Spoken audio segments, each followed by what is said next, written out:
जय श्री राम भक्तों। भक्तों, कई बार कमेंट आते हैं कि हम काफ़ी समय से नाम जप करते हैं, भगवान हमारे दुख दूर नहीं करते, भगवान हमारी सुनते नहीं हैं, दर्शन तो बहुत दूर की बात है। तो देखो, गलती तो हमारी ही होती है। अब भगवान तो निर्दयी तो है नहीं कि वो सुनेंगे नहीं, ना ही भगवान बहरे हैं।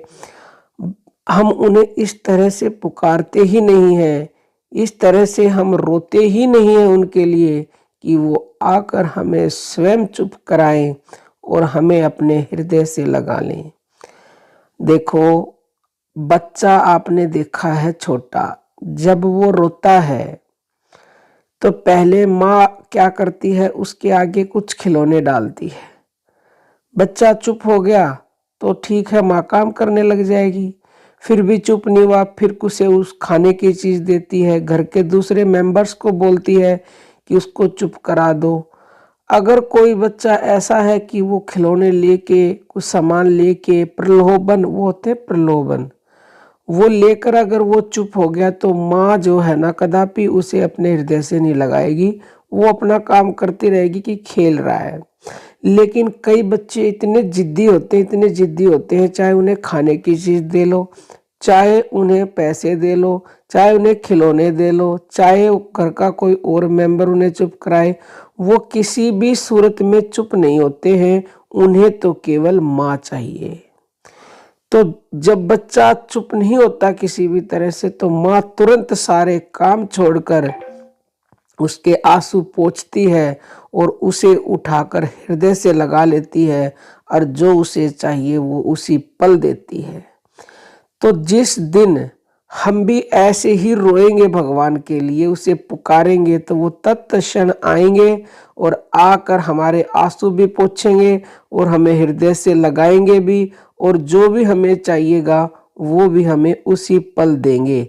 लेकिन हम क्या करते हैं, हम रोए और भगवान ने हमें कुछ दिया, यानी कि हम दुखी हैं और हमने भगवान को पुकारा, भगवान ने हमें वो चीज़ भी दे दी, हमारा दुख भी दूर कर दिया, और हमें गाड़ी दे दी, इज्जत दे दी, शोहरत दे दी, धन दौलत सब कुछ दे दिया।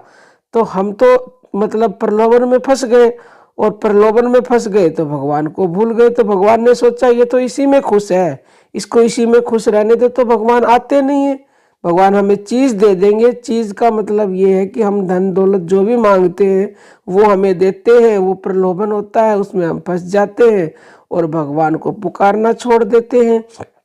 तो भगवान को पुकारना छोड़ देंगे, उस हद तक नहीं पुकारेंगे, तो भगवान क्यों आएंगे। भगवान तो हमारी खुशी चाहते हैं। भगवान देखते हैं कि ये इसी में खुश है, गाड़ी में खुश है, घर में खुश है, धन में खुश है, दौलत से खुश है, तो इसे खुश रहने दो बस। लेकिन जिस पल तुम उन सब चीजों से बाहर निकल जाओगे, तुम किसी चीज में नहीं फंसोगे, हर चीज को पाकर तुम खुश नहीं होगे, यानी फिर भी भगवान को ही पुकारोगे, रोते रहोगे रात दिन, तो भगवान उसी पल तुम्हें आकर सीने से लगा लेंगे। अगर किसी को कोई शक या संदेह है तो अभी आप ऐसे रोकर देख लीजिए, उसके लिए एक पल की देर नहीं लगाएंगे, वो तुरंत आकर तुम्हें हृदय से लगा लेंगे। ये जो हमारी जन्म देने वाली माँ है, इसकी तुलना में भगवान कई कई गुना, मतलब भगवान की तो तुलना किसी से की ही नहीं जा सकती। जब माँ अपने बच्चे को रोता हुआ नहीं देख सकती, तो परम दयालु परम पिता परमेश्वर सुहृदय वो कैसे हमें रोता हुआ देख सकते हैं। भक्तों, आप ऐसा करें और भगवान को पाएं, भगवान से सब इच्छाएं पूरी करवाएं, सब इच्छाएं पूरी कर देंगे, वो कोई इच्छा बचेगी नहीं जब उसके दर्शन हो जाएंगे। तो अब हम अपनी वाणी को विराम देते हैं। जय श्री राम।